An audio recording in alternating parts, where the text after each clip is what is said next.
The Box Seat, brought to you by our stable of sponsors: Woodland Stud, Brecon Farms, New Zealand Bloodstock Standardbred, Stonewall Stud, the clubs Alexandra Park, Cambridge, Addington and Ashburton, Garrard's Horse and Hound, and IRT. It's your horse and our passion. Hi everyone, welcome into another edition of Your Box Seat, brought to you by our stable of sponsors. A very big thank you to them once again. Michael, Guerin, Addington Raceway Friday night, 12 of the best, very deep races, and the ultimate race for the fillies, of course, over the short course, the Group 1 Neverly are. And Greg, maybe some questions to be answered. Usually by the time we get to the mid-May meeting, it's one of the last three big ones for the season, we sort of think we have an idea who the best juvenile male pacer in the country is. Don't think we do this season. We might find out over the next 4 weeks. Also, the 3-year-old fillies, Better Twist coming up with a second line barrier draw and, Greg, a change of driver. Going to be a really interesting contest for her because she's going to need to chase, and whether she's clearly the best filly or whether she is slightly the best filly, again, questions we may find out the answers to on Friday night. Yeah, we'll have a decent chat about many of the features over the Auckland on the Thursday and Addington on the Friday. Before we get to all of that though, when we spoke to Gary Woodham, I suppose about a month ago, he promised us an update from Harness Race New Zealand at headquarters. So yesterday I got the opportunity to sit down with him at Addington Raceway and get exactly that. Gary, you promised us a follow-up, so Here we are. Yes. Let's start with the Code of Conduct and give me an idea of how that's been received. Yeah, look, mixed in some ways, but positive. So positive in the fact that we're doing something, mixed in the way that we may not have got the wording 100% clear. It may not be in plain English. And so what we've done is ask people for their points of view. We're bringing that back in, so that closes on May the 26th. We'll bring that back in and we'll look at all of the suggestions. We've got about 70 emails so far, a few voicemails and a couple of letters, and we'll digest all that. We'll then look at what we change, put that back to the board, because it's a regulation, we can go straight forward, but we are going to listen to what people have to say, but positive on the most. When's the likely implementation of this, or you know, when are we likely to see this in the 1 August. 1 August, okay. 2021. Yep, all right. Change of calendar. There's been a few moving parts to this, hasn't there? Change of birth date to an animal. Yes, that's right. Yeah. There have been moving parts. Yep. A lot of work gone in behind the scenes to make sure that we're doing the right thing for the right reasons. Canvassed a lot of people before we even have started getting out into the big groups, such as breeders and so forth. So where we're at with the change of birth date is that's out now. We've got a meeting, a special general meeting on the 27th of May with all kindred bodies, clubs and so forth, and they will vote on it, of where we want to be. And so that voting, I'm feeling reasonably positive that people understand what that means to us. The alignment of Australia is so large. The breeders are right in behind it, Greg. 287 breeders were canvassed in the survey. 77% said yes, 20% said don't, no, and 3% said no. The 3% that said no, the main reason was we don't want to follow the Aussies and do things just because the Aussies want. That's not the reason for doing it. No. So I'm reasonably confident that we'll get that one over the line, but you never do know. Okay, so there's over 100 races, either at group or listed level, or let's call them feature races.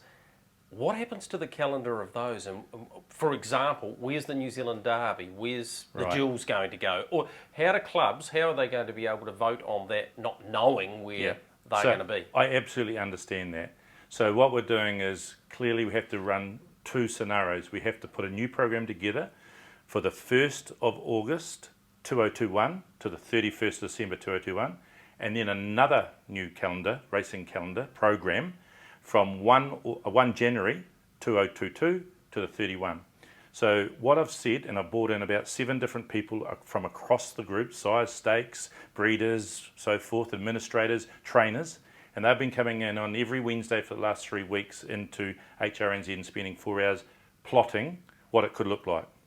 So what we're doing is going to present that to trainers, owners, sponsors and so forth, and clearly clubs, to get all the input before we rush it.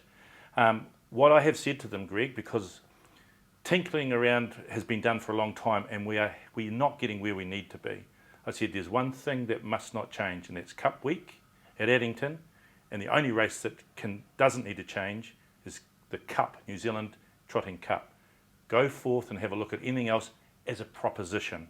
We are not going to be stupid and slice and dice things. So I understand where the clubs are, but we have to make some changes. We're just not getting the traction by doing the same thing all over and over again.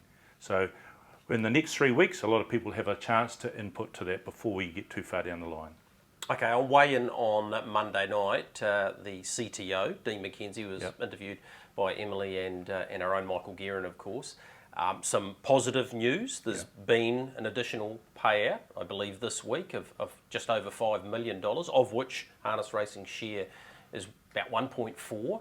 You obviously haven't received that yet, but that's got to be a good thing. Yeah, it's massive. We've got notification of it coming. It'll be in the next pay cycle, so that's within a couple of weeks. Look, it is something that we've been waiting for.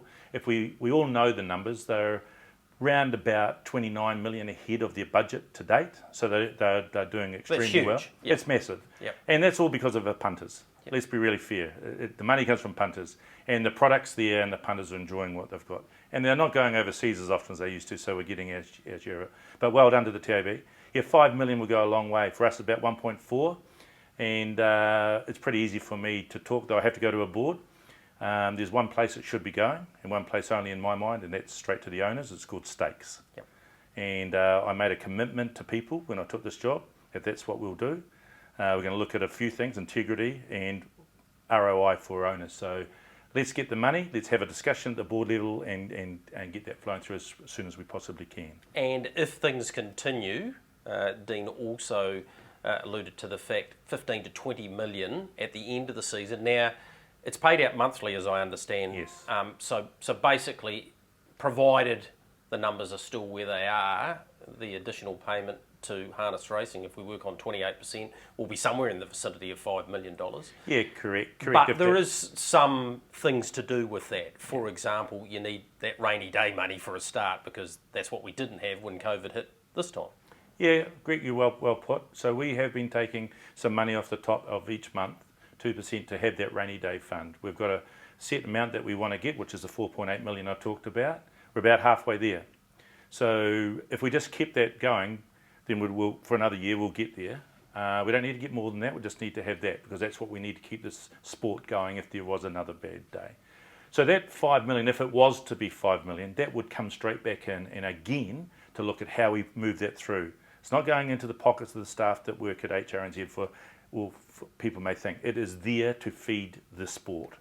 And so that'd be nice if we get it. There are a lot of caveats on that number at the moment, but that number's right. That's what Dean has said to us, and all things going the way they are, if we keep the ball rolling the same way, we'll get it. And we are, harness as a sport are right on up there.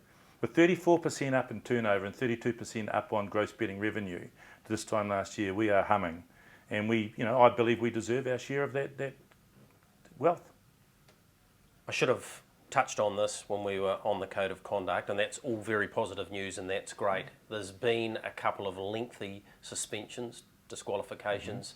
Obviously, it's made a number of media outlets, and it's not a good look for the sport, but surely it paints a picture that we're here to clean things up, and we want our sport to be recognised as open and clean and something that we want people to participate in. Yeah, Greg, when you first interviewed me, I said we want to be a sport, right? So that's fair play, integrity, and do our best. And I mentioned at the time, I knew that we weren't being the best we could around fair play and integrity. And so I've taken a lot of time with the RIU to work out what's going on, where is it wrong, and what are we going to do about it. And over the last couple of weeks, well, actually last couple of months altogether, because it takes about an 8-week period from when you first find the issue to actually getting it through the process. We've identified 2 people, as you alluded to. One's been disqualified for life, and one has now been disqualified for 7 years. We will continue to clean the sport up, which will mean the investigations that RIU are doing to date will continue until we rid ourselves of those types of instances in our sport. we have to be able to put our head up high. We're competing for money with so many other competing elements that, you've got to be squeaky clean, and we have proven now we're not. I said before, I only think it's a handful, and I still believe that. And so I'm on that journey with the RIU, and we'll continue until we get to where we need to. So, Michael, great to get that update from Gary Woodham. A couple of key things to come out of it. Your weigh-in interview with Dean McKenzie, obviously that payout of $5 million going to the codes, and the potential at the end of the season for another 15 to 20 million. That's very important, and also a big tick for the TAB, the NZTAB. They've done a great job. Yeah, they have. They've cut costs, which a lot of businesses have had to do post-COVID, but it was overdue, COVID or no COVID, from the TAB's point of view. So they cut costs and turnover's gone up. Turnover's an interesting one. Where that all ends up once the world's back open in a year's time and we're all allowed to jump on planes and go to Fiji or wherever people go, will be interesting, because turnover worldwide has been enormous on harness racing, during COVID. So I think the website's working a lot better for the TAB. I still think there's a few issues around harness racing. There's no head-to-heads, for example. I don't think that's good enough because the gallopers have them. And a lot of the better harness racing punters are getting restricted. So there's issues around that. But yes, overall the TAB New Zealand has done a massive job. So that's more money coming into the codes. How we spend it, well, that's the question, Greg. First of all, as Gary said, they do need to have a reserve cash fund in case something goes wrong again. So they're halfway to that reserve fund. That's important. People watching the show want that money to go into stakes. That's automatically what they want. But there's so many other things involved in racing. For example, some of the tracks, some of the compliance around earthquake structures for the track, just making harness racing a better organised industry. Those things cost money. So I don't think we can just ask it all gets dumped into stakes, Greg, because of the difference between having things running well and having things just as they are but dumped into stakes is, say it's an extra $500 a race. Well, does that really matter?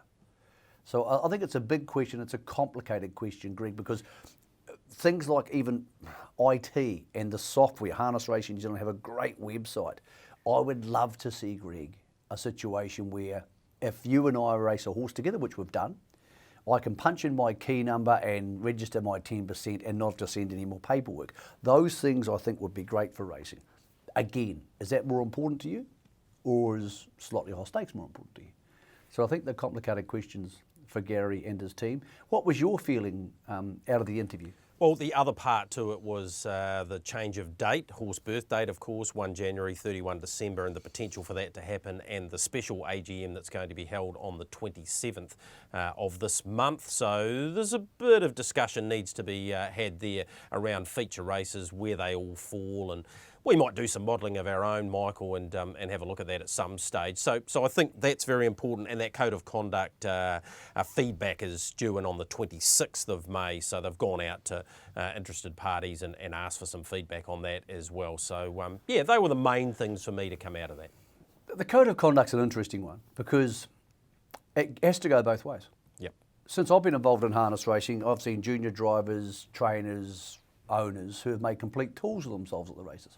I've also seen stop entry stewards and administrators who have made tools of themselves at the races and abused people.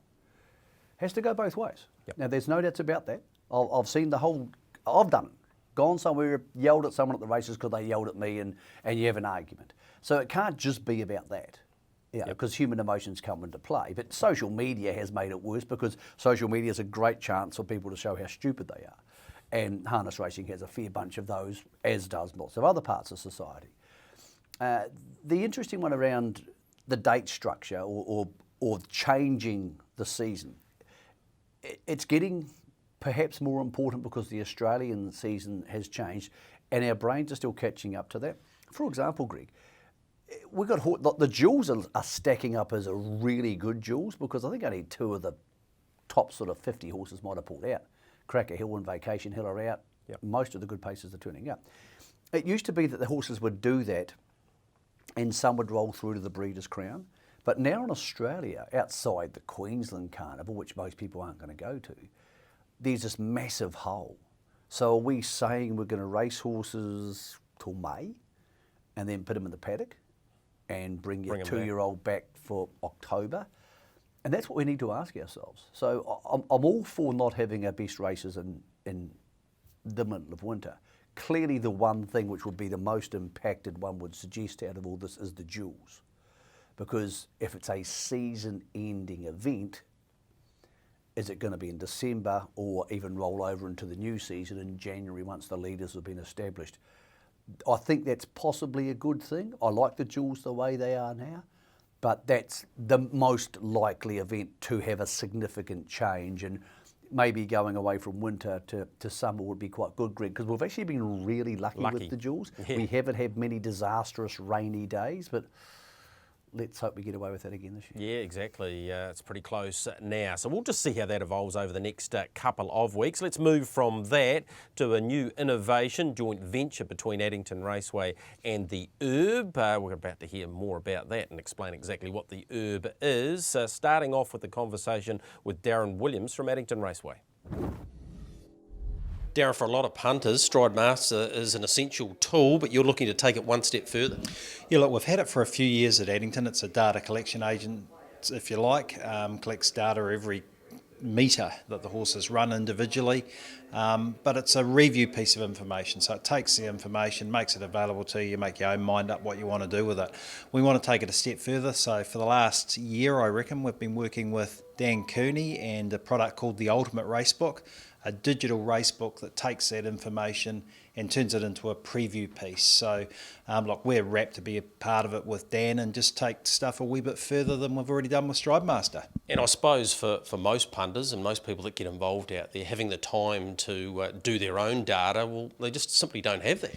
Exactly, and of course this isn't an opinion piece, so it's just a piece of data. It looks at, for example, who's the fastest off the gate, which horses regularly land on the pace, and lets you make up your own mind what you want to do with that. So it's an improving aspect, if you like, of providing that punter information, and we're just rapt to be part of it. Well, Dan Cooney joins us here on the box seat to talk about the Ultimate Racebook. First of all, Dan, where did the inspiration for this come from? Well, it came in the lockdown last year, actually. I had lots of time on my hands and wanted to, I guess, create my own race book, and then found the Stride Master data and started downloading that and started improving on it. Basically, it's been a review document, if you like, post-race, but what you're trying to do is turn this into more of a preview and give the punters the tools they need to back a winner. Yeah, exactly. Yeah, it's, post-race has its benefits, but I think a lot of people would prefer to see all the horses' data before the race, which the Ultimate Racebook now does.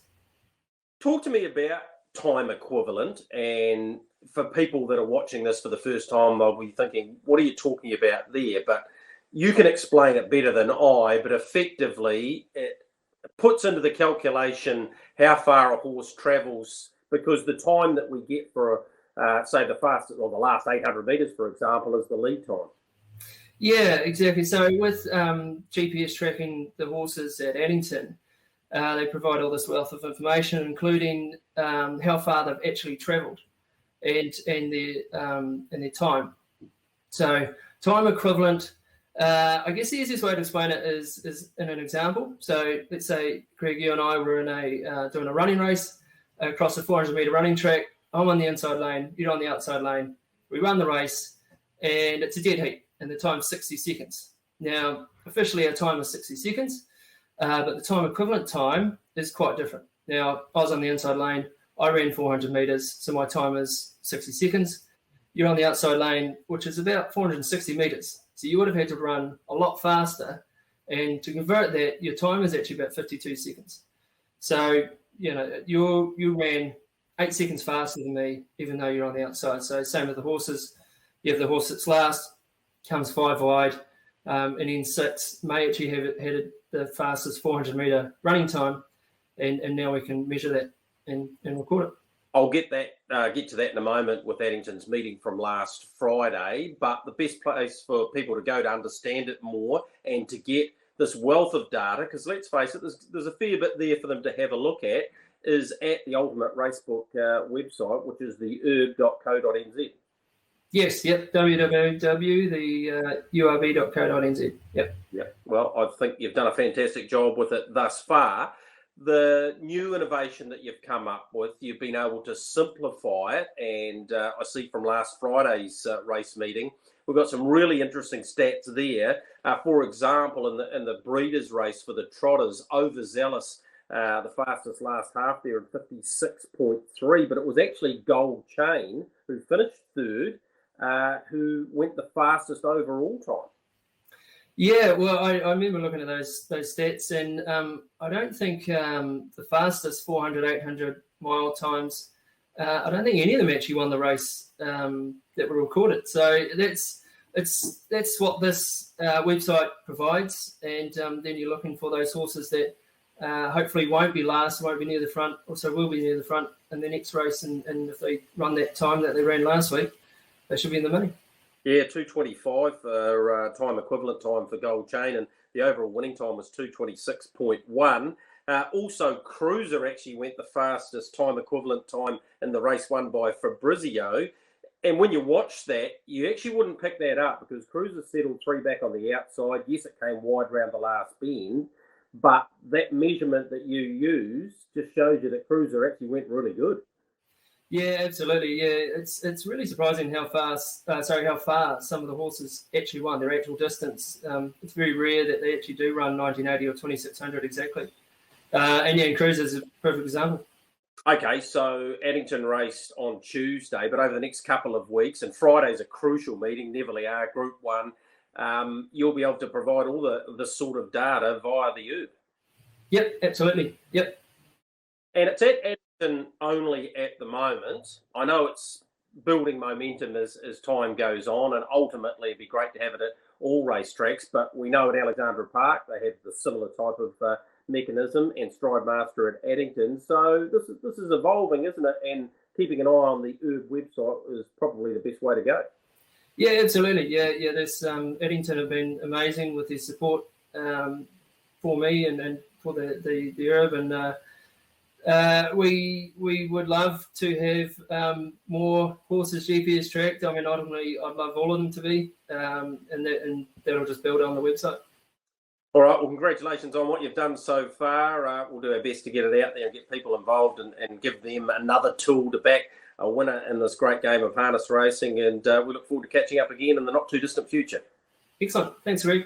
So the Ultimate Racebook, Michael, look, I think it's going to have some benefits for some people, and I think that cheat sheet at the end will be a tool that people will use, but there's a stack of data there that most people, it'll be just too much for them.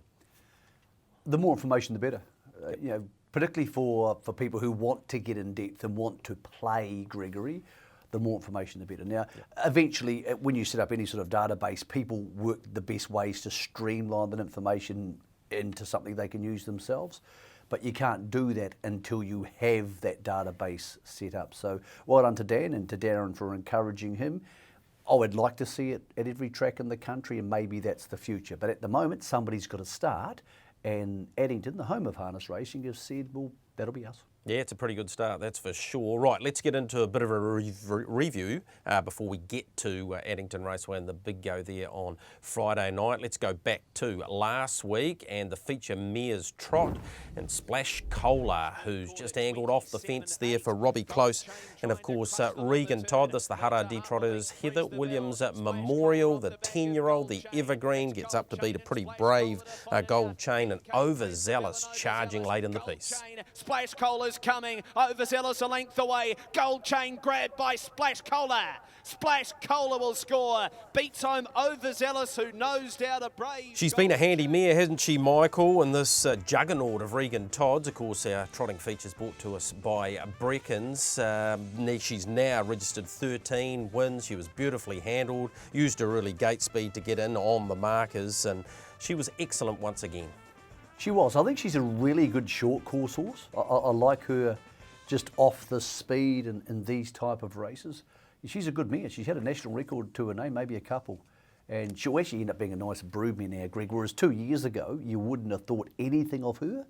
but she's been able to maintain good form at Addington in good races for that time. So, yep, Regan's doing a super job with his horses. Hard-working young fella. Was at the weanling sales last week. He's there, moving and shaking and trying to get better every week, and I think he is. Yeah, Overzealous, excellent in second. Couldn't knock Gold Chains and Press the Bell filled the top four there. We had a unique occasion at Alexandra Park in the first race the other night too, Michael. A Captain Treacherous trotter. Yes, the one and only starter by this horse. Let's go back and have a look at the winning performance in race number one. It was in the hands of Tony Hurley. This one, Double Delight, heading to the Harness Jewels. Back on the inside, Quick Barbie went for a gallop there. American Muscle gets underneath. Faith in Manchester letting down with a nice run. It's Double Delight from American Muscle. Faith in Manchester in front. In fact, it's going to be very tight on the line. Double Delight will just get. So didn't get there by much, Michael, but interesting. Captain Treacherous in both the gates now. Yeah, one of 3 wins on the night for Tony. He bought this filly last year, obviously, as a pacer for $40,000. Said she absolutely had no interest in it. He tried to break her in 3 times with the hopples on. She's got the half hopples on there, obviously. But he said, nope, she just didn't want to know. Just loves to trot, trots all the time. And he just said, okay, we'll go with that. So just goes to show you, Greg, you never know where they're going to come from. But she goes straight from being unheard of, debutante, into 4th on the Jules Juvenile table. She'll be off to Cambridge. And when you think about the trotters Tony could take to Cambridge, he has a 3-year-old, an IC Fire, he has her in the 2-year-old, and of course, Bolt for Brilliance. And the changing 4-year-old, Cracker Hill, Vacation Hill gone, of course. Remarkable the success he's had with trotters over that now 1,000-win-plus career. Yeah, you're not wrong there. 4th line of betting as well at about $13. Highgrove, the favourite for the Ruby, $1.80. Toro Stride, who got Greg O'Connor and galloped again at Rangiora on Sunday, $9. Mystic Max at around $6, so you can bet into that market now. Young trainer who's doing some very good things, got his 50th winner at Rangiora on Sunday. His name is Matt Purvis. Let's go back and have a look at that for you. He's also driven 50 winners coincidentally as well. Robbie Close doing the driving once again. This is Cooper's Hawk, Michael, and didn't get there by much, but a young man doing an excellent job, and to rack up 50 winners, and I think only about his 4th season of training from about 450 starters, he's making a name for himself. I think the best way, Greg, for people who don't know the people involved in the industry to say, is this person somebody whose horses you want to back? Is this somebody who can train? When you see their colours. When you see those colours warming up now, I go, okay, I'll have a second look at this. Now that's the biggest compliment you can pay somebody. When you see the Hayden Cullen colours now, or the Barry Purden colours, you go, okay, well, this thing might have some ability. And Matt Purvis's colours now, when I see them warming up, Greg, if I'm going to have a bet against them, I'll go, okay, I better look into this. And that's the biggest compliment you can pay any young trainer. Yeah, you're not wrong there. Short break for us here on Your Box Seat. On the other side, we'll start our preview of the massive night that is ahead. Addington Raceway on Friday night. It's Neverly Are Fillies final night.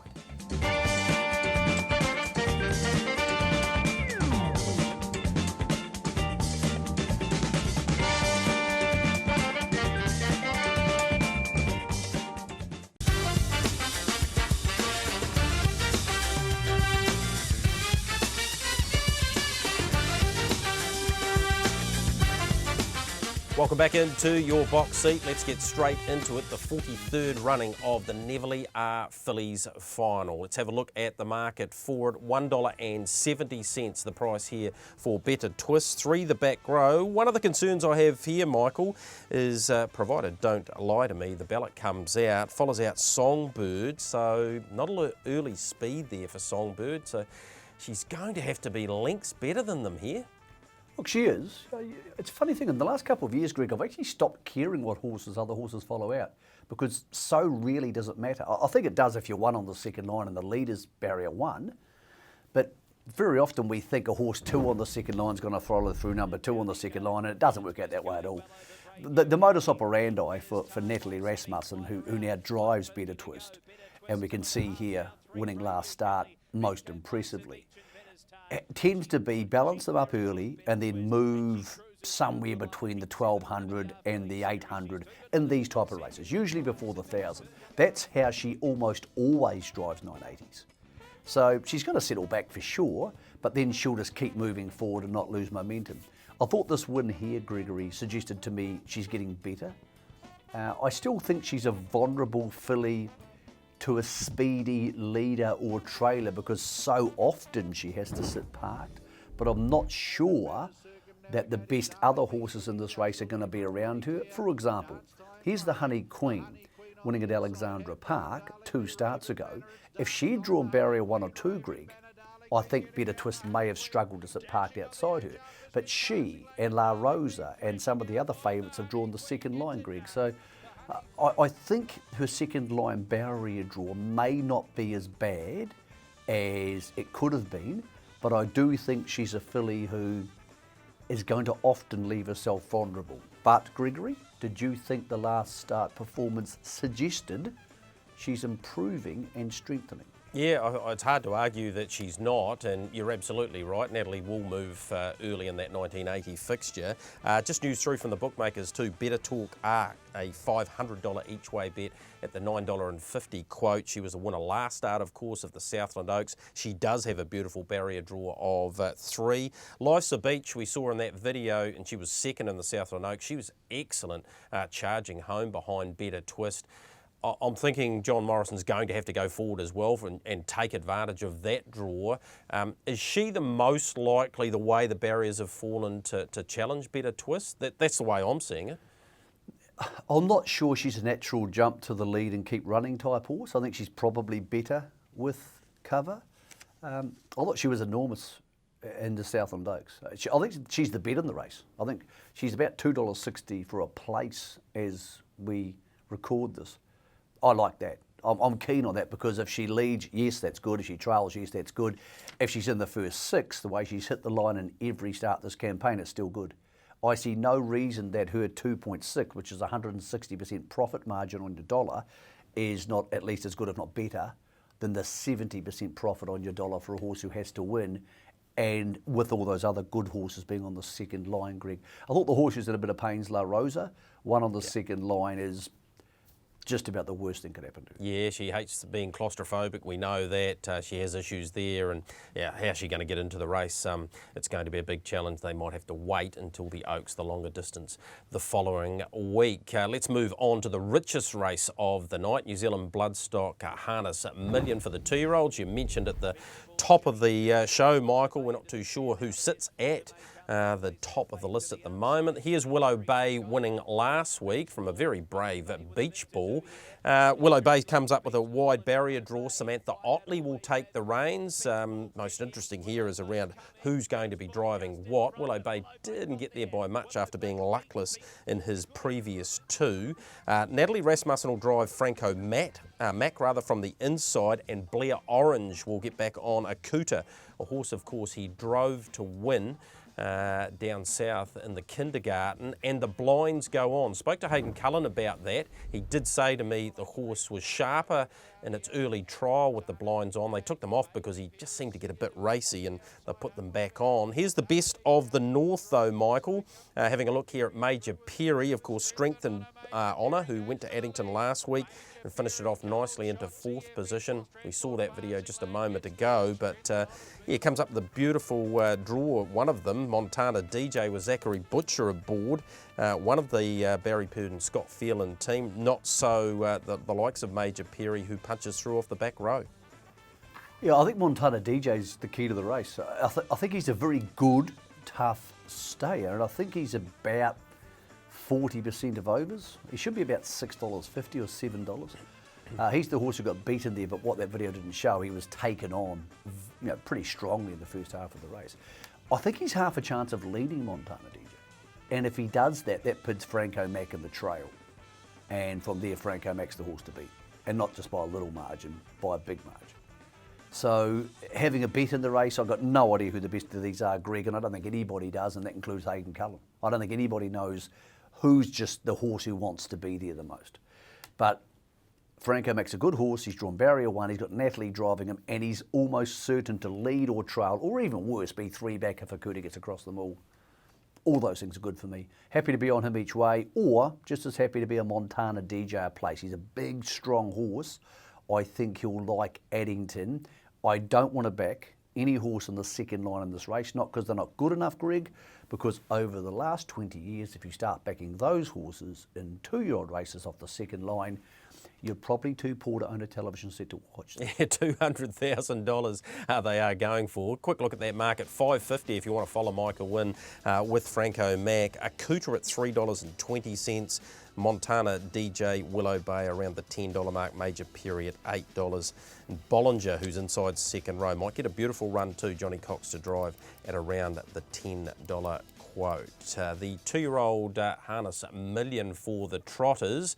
Early look at that market before we have a look at Highgrove winning at Ashburton. Pretty short price around Highgrove for this one. As you'd expect, Michael, $1.45. Let's have a look at his performance in the prelude down at Ashburton. I think in the call from Matt Cross, Michael, he mentioned a cricket pitch, one of your great sayings between him and the rest of the field. He was awesome this day. A cricket pitch in front. I'm actually surprised he opened at $1.45. I could see him getting to $1.45-ish on the tote.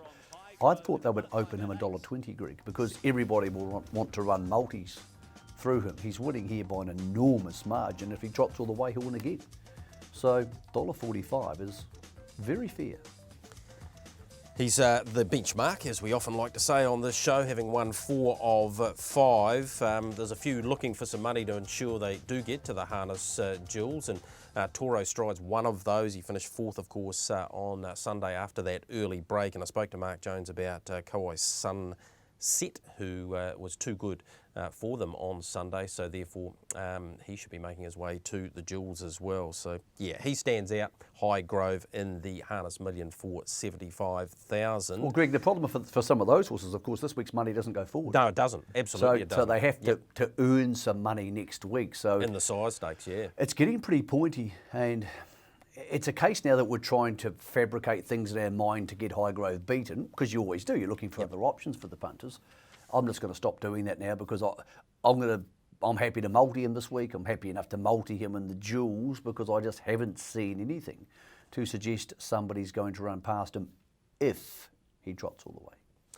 Let's move on to the Age Trotters Classic and a look at the market for this one. Chinese Whisper, Oscar Bonavina, interesting contenders off 20 and 30 metres respectively, both at $3.70. The favourite for it is Majestic Lavros. He's come up $2.80. We had a message from Mark Jones leading into this first up run, Michael. He hadn't been seen in a wee while. He said he'll be vulnerable.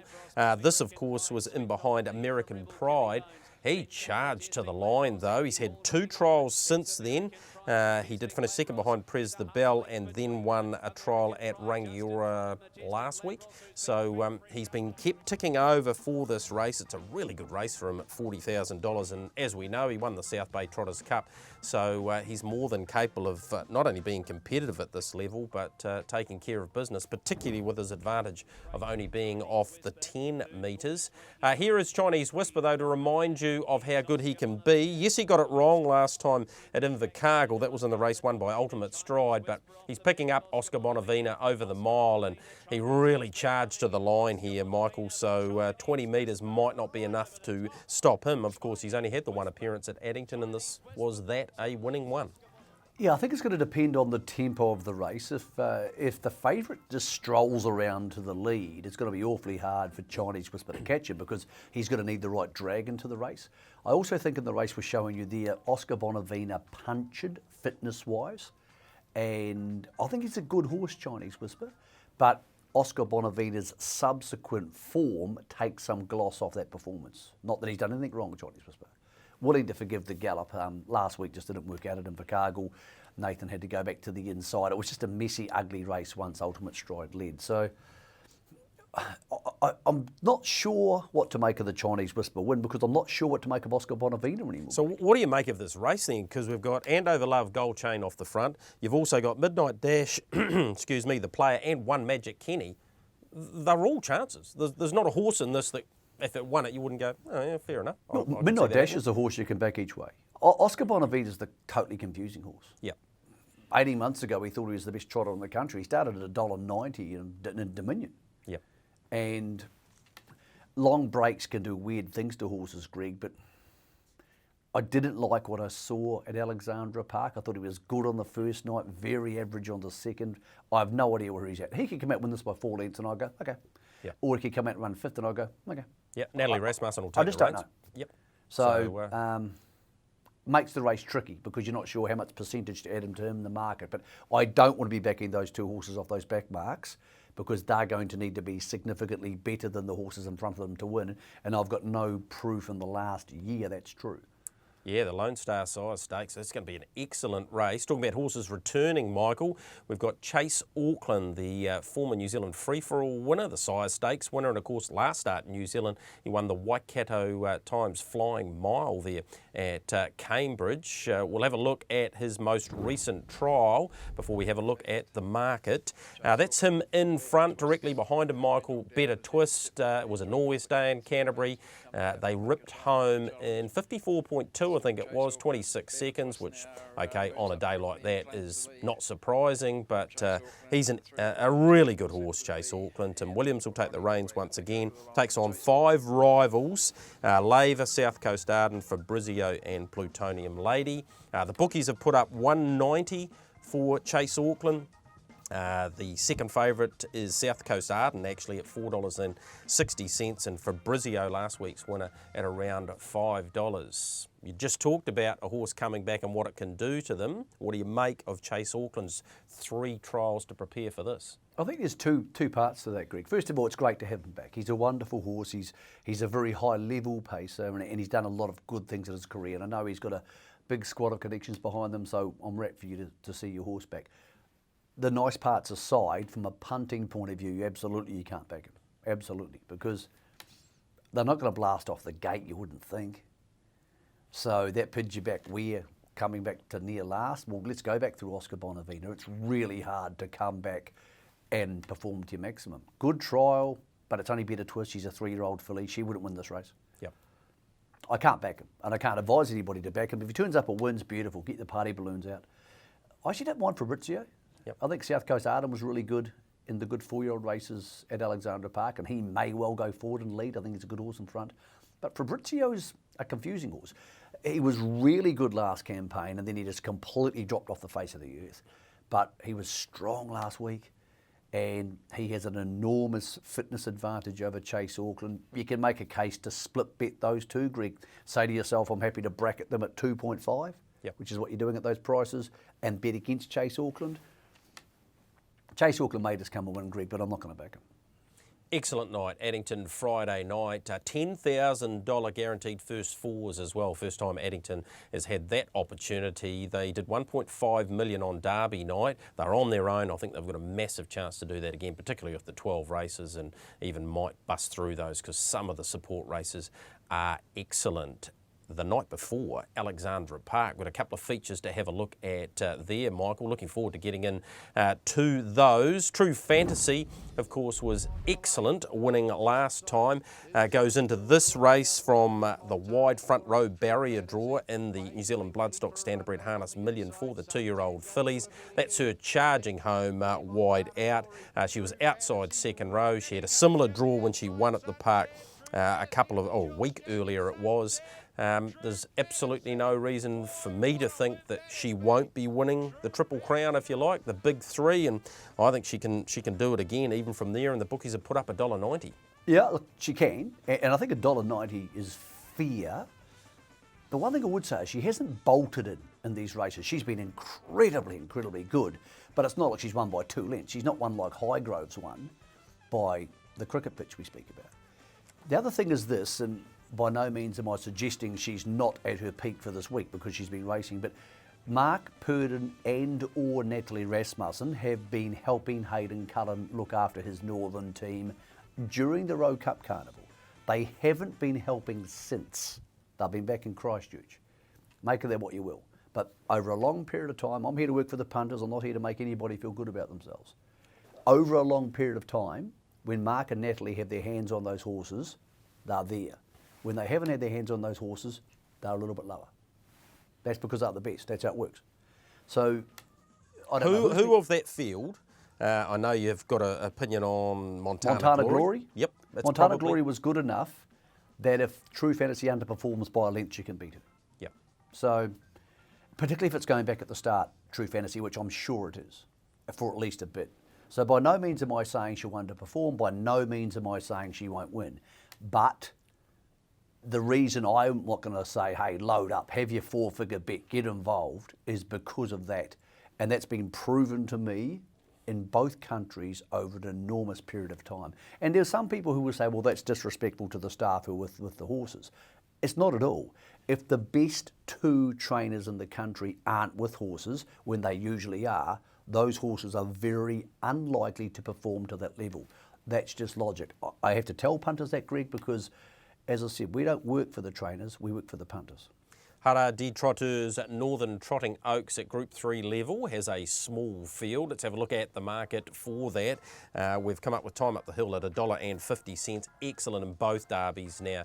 And was second, of course, last time, and both of them, of course, behind Five Wise Men. Michael, let's have a look at that Northern Trotting Derby performance. What she showed this day was gate speed. She got across them.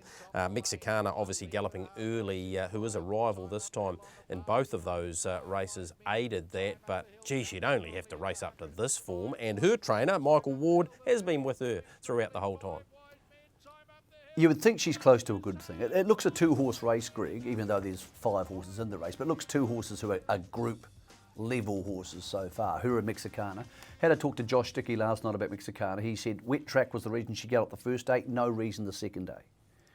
He said he's confident he can get off the gate, and he believes there's a chance the 4 and the 5 may speed across and actually lead trail. But he's still trying to fix something which he didn't really know how it went astray. Whereas Time Up the Hill, you know what you're getting. Almost certainly gate speed, potentially leads or trails, and has less fish hooks in it, Greg. So for me, she's bet of the week. I didn't know she was going to be $1.50 when I made a bet of the week, Greg. I thought she might be $1.75 versus $2.20 because Mexicana has tended to be very short with the bookmakers. But I have to go her clearly over Mexicana. What about for you? Yeah, I agree. The foolproof nature of Time Up the Hill gives her an advantage and certainly attracts you to back her. Really good program there on Thursday night. Looking forward to that out of Alexandra Park. We're going to take a short break here on your box seat. On the other side, review a couple of feature races out of Australia and a whole lot more information for you.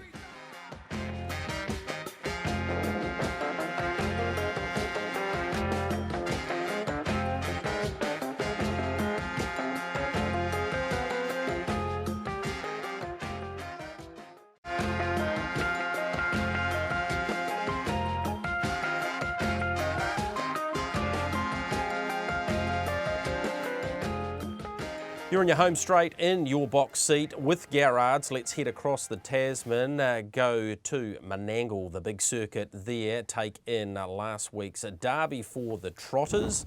Here is Kai Valley Hotspur, of course, the Brecon Farms bred Muscle Hill out of Love You Doozy. Luke McCarthy driving for expat Kiwi Brent Lilly, and Dead Set Bolts in here, Michael. Yeah, this is a pretty nice horse, progressive horse. That breed has been fantastic. Obviously, this was a horse who attracted a fair bit of interest out of Karaka. 110,000, Michael. Yep, and hey, the guys who bought this horse have been fantastic supporters of the New Zealand sales, Jim Connolly and his crew. So look, they're getting good horses, another Muscle Hill. So they come here to buy quality, and they've got one here. Looks a horse who will go on with the job. Beat the previous week's Oaks winner as well. So good to see those guys get a really nice horse, and good for Ken and Karen to breed another one. They have a lot of success at Menangle, Greg, including this horse, Cash and Flow, who won the Free for All there last week. This was the Bulli Pacers Cup. They don't race at Bulli anymore, but it's good to see that the Bulli Club still is respected and that region respected with races named in their honour. Here's Cash and Flow winning a mile race at Menangle. This is like watching the movie Groundhog Day with Bill Murray, because basically Cash and Flow plays the Bill Murray role. It gets up and does the same thing almost every week, apart from Miracle Mile time when he's not quite good enough. But well done to the Brecons. They were the stars of the show. The Waikato Farm dominant at Menangle last Saturday. Have a guess how many he's won at Menangle now, Michael. I had a quick count up. So how don't many hold he's me won to at it. Menangle? How many has he won? He's won 34, had 34 career victories. 21. Oh, not bad. You're not bad. 22. 22. Might have miscounted. Loser. But anyway, that's a pretty good effort to come up with that. Hey, just quickly on Ride High, we might not get to see him again. The writing's on the wall there for a long time. There's thoughts he may not come back. Big horse, big chesty horse, tendon issues in front. Put it this way, I wouldn't be backing him in any futures markets. No, 16 of his 18 wins. He's been outstanding. This week, we've got the Garrard's Horse and Hound Pace, which includes Ultra Orlando, another one that just seems to go to Menangle and love it. The Ignatius and Star Galleria go around in that, and of course Spellbound will be seen at Melton again this week in about race number 6. Wanted to have a look at the premierships, Michael, give an update on those. Trainers Premiership, Robert Dunn, 105 wins. Michael House continues to have a very good season, including a couple of wins at Addington on Tuesday, I think it was. Stephen Amanda Telfer, great effort from them once again, up to 55. And then the likes of the Hopes at 34. Regan Todd having another excellent season, and that's rounded out by a couple of Northerners in Anna Donnelly, Tony Hurley, and of course Hayden Cullen, making a fair fist of it since January, already 37 wins and close to $1 million in the bin. Blair Orange got a winner yesterday in Cha-Cha B. He's actually gone to 150, so another very good season for him. And John Dunn racking up 119, Michael. That's about 10 or 12 clear of his season best, and well, he's going to create a significant total by the time this is all over. Yeah, he's driving very well as John. The interesting clash there on the Trainers Premiership, Greg, is will Hayden Cullen beat Mark Purdon and Natalie Rasmussen? Because he's 16 behind them, but obviously they have no horses racing for the next 2.5 months, and he has plenty. So yeah, he does. What's your betting? What do you think's going to happen? I reckon he's a really good chance of getting there. He's got the 2 premier meetings at Addington over the next 2 weeks, plus the Jewels, and they've still got plenty of horses and work. There's John Morrison shooting for 3 in a row in terms of the junior drivers. Sarah O'Reilly currently in second, 10 behind, and Ben Hope and Cherie Tomlinson pretty close up as well. We'll move from that to the bookies results from last week, courtesy of Matt Peden and our bookmakers. Let's have a look at some of the hits and misses in terms of what happened there. Mufasa Metro, some followed Michael in there, who's on a roll obviously at $1.60, didn't get there by much. One Magic Kenny, 8,000 at 2.30 there, good play. Willow Bay got there by a short margin as well. American Dealer's the one that stands out at the bottom there, Michael, got back in the field and wasn't able to pick them up, so 2,615 going and begging there. Yeah, and look, it was one of those races where it went back at the start, never got into the race, and that happens so often with horses having the first start of a campaign where there are far bigger fish to fry. Not much David Butcher could do. Once he got back there, Dance Card ran hard in front, and he was sort of chasing the entire way, but very much, Greg, at the halfway stage of the race, you felt you were on a false favourite. He always had to be the favourite, but he was too short because he wasn't going to be in a position to win the race. In saying that, Warlock, the horse who did win the race, went very, very well. Yeah, going super for the Michael House Just with the team. bookies, Greg, good on them. They've got the markets out Wednesday morning for a couple of races on Thursday and a whole bunch of races on Friday. Yeah. That's not easy. We give the bookies a pretty hard time sometimes about percentages, and the restrictions aren't their fault, so they can't do anything about that, but they're doing a really good job A for huge harness job racing. for this show, because we recorded on a Wednesday morning Well, without mate, them. they're doing a huge job for harness racing people, at least getting them interested in the conversation. So well done to Matt and the team and everybody who is involved in those decisions. All right, racing this week, Alexandra Park 10 races, 5:44 on Thursday night. Addington 4:40 with their 12 races. The premier night on a very big night for owners too. If you're an owner, not even have a horse in on the night, go to Addington. They've got a function in the Christian Cullen Lounge. You get a complimentary drink on arrival and a whole lot of giveaways and stuff. Heaps of information there for you. Winton on Saturday, 10 races there, 12:05 the start. And Ashburton, those fields just not quite out yet, 11 races, 12 o'clock the start time there. Michael, the run that you are having in the tipping stakes has been exceptional, so we're acknowledging it here tonight, or today. Let's have a look at the brand on the run and 10 on the bounce. Nice to see you on a ice block stick there. It's been a good run so far. Some of them have got there by a short margin. Have you worked out, if you placed a tenner on, what the return would be at this stage? Yeah, if you put $10 on the first one back in March and you let it roll, you'd be up to like $8,300. Nice. Here, I'll be honest with you, Greg. When I do a tip of the week, some people would say we'd love you to tip a $5 chance, but that's not how I bet. Yep. The rules for a bet of the week for me are this. If I'm going to tip this to people on the show, and I'm not going to bullshit people, I'll tell them the truth, would I feel comfortable having $1,000 on this myself? Right. So would I feel comfortable for two things? Is the profit percentage enough that I would think this is worth the risk? And do I think it's enough of a certainty? Yep. Now, you know what, you've got to get that wrong. I've been tipping horses for 30 years, and sometimes you have genius runs, and sometimes you have terrible runs, and sometimes it's nothing to do with skill, it's just luck. But what I've done with this show is said to people, if you want to spend $100 a week, take your 50, halve your stake, and put that on this horse. And more than likely it'll pay around $2-ish. And if it wins, you're out for the day, and the rest of it's play money. Yep. That's my whole attitude to gambling for people who don't do it. What's for a my job. attitude been then? Well, but you're trying to do a different thing, and I totally respect that. And there's people watching this show who want to have $10 bets Yep. on $10 chances and hope one of them wins, and that's cool too. That's cool. Yep. But I tend to bet in bigger numbers, and therefore I try to deal with horses who give you more percentage play. Now, This week, some so- of them paid $4.50. It's cool. By the same token, often we have to do our picks on Tuesday night, Yeah. so I don't get to see the markets. This week, I think Time Up the Hill is close to a certainty. Yep. I was hoping for $1.75. It's come up $1.50. Would I be comfortable having $1,000 on Time Up the Hill at $1.50? I think I would. I think it'll win, and I think the $500 profit margin's enough for me. So that's how I do it, Greg. I know some people will go, well, why were you tipping $2 chances every week, or in this case, unfortunately, $1.50 chance? It's because I do it to make money. I don't do it for the fun, Greg, because I've been poor and it sucked.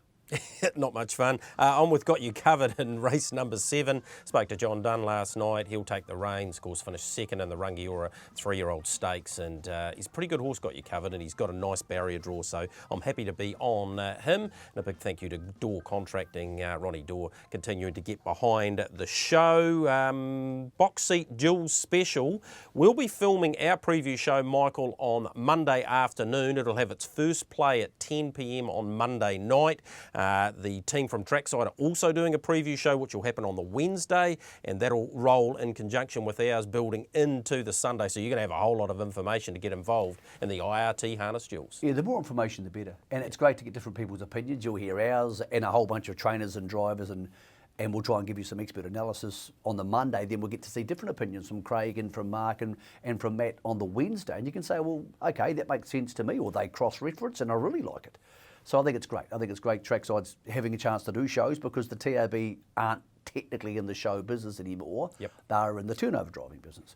I think it's good we can all get together and do that. Harness Racing New Zealand will have a stack of stuff available for the Jules. And on Jules Day, Harness Racing New Zealand's going to have a rolling blog. So every race will be online for you, and you can get all the results out of it. So there's going to be huge coverage for the Jules, and so there should be, because remarkably, Greg, we've had very few of the big guns pull out. The biggest names, Krug's going, Amazing Dreams going, Copy That's going. We've had a couple drop by the wayside this week, but so far, so good, and we say it every week. If you haven't got your tickets booked for Cambridge, you're getting awfully close to standing up for 6 hours. Yeah, you certainly are that. That's been your box seat for another week. Michael and I will see you in 7 days' time.